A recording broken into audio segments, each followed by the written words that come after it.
ఎడారిలో సెలయేర్లు.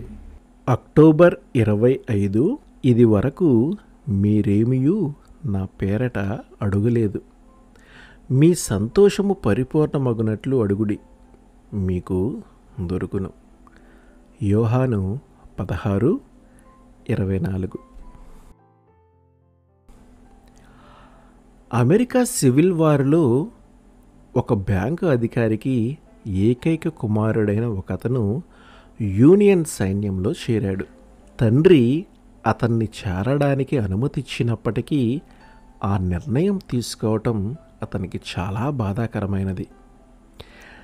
తన కుమారుడు వయస్సు ఉన్న సైనికులు ఎవరిని చూసినా తన కుమారుణ్ణి చూసినట్టే ఉండేది. అతడు తన బ్యాంకు వ్యాపారాన్ని నిర్లక్ష్యం చేస్తూ వికలాంగులైన సైనికుల కోసం తన డబ్బంతా ఇచ్చేస్తూ ఉండేవాడు. అందుకు అతని స్నేహితులు అభ్యంతర పెడుతూ ఉండేవారు. అతడు కొంతకాలం తరువాత వాళ్ళ మాటలు లక్ష్యపెట్టి ఇకపై అలాగ చేయకూడదని నిర్ణయించుకున్నాడు. ఈ నిర్ణయం జరిగిపోయిన తరువాత ఒక రోజున అతని బ్యాంకుకు ఒక సైనికుడు వచ్చాడు. అతని యూనిఫారం వెలిసిపోయి మురికిగా ఉంది. అతని శరీరంపై గాయపు మచ్చలు ఉన్నాయి. ఆ సైనికుడు తన జేబులో నుండి ఏదో తీస్తూ ఉంటే తన సహాయం అడగడానికి వచ్చాడనుకొని ఆ బ్యాంకు అధికారి అన్నాడు, అబ్బాయి, ఈరోజు నీకేమీ సహాయం చేయలేను, చాలా బిజీగా ఉన్నాను.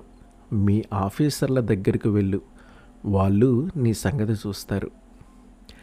ఆ సైనికుడికి ఏమీ అర్థమైనట్టు లేదు. అతడు తన జేబులు తడిమి ఒక మట్టి కొట్టుకుపోయిన కాగితాన్ని బయటకు తీశాడు. దాని మీద పెన్సిల్తో కొన్ని మాటలు ఉన్నాయి. నాన్నగారు, ఇతడు యుద్ధంలో గాయపడిన నా స్నేహితుడు. కొంతకాలం ఆసుపత్రిలో ఉన్నాడు.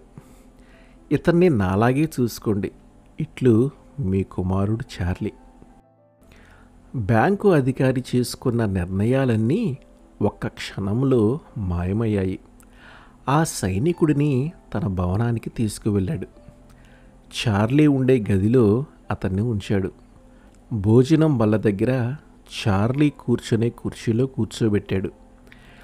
మంచి ఆహారం, విశ్రాంతి, తాను చూపించే ప్రేమ మూలంగా అతని ఆరోగ్యం తిరిగి వచ్చేదాకా ఉంచుకొని తిరిగి యుద్ధానికి పంపించాడు. నేను చేయబోతున్న దానిని నీవు నిశ్చయముగా చూసెదవు. నిర్గమాకాండము 6:1. ఆమెన్.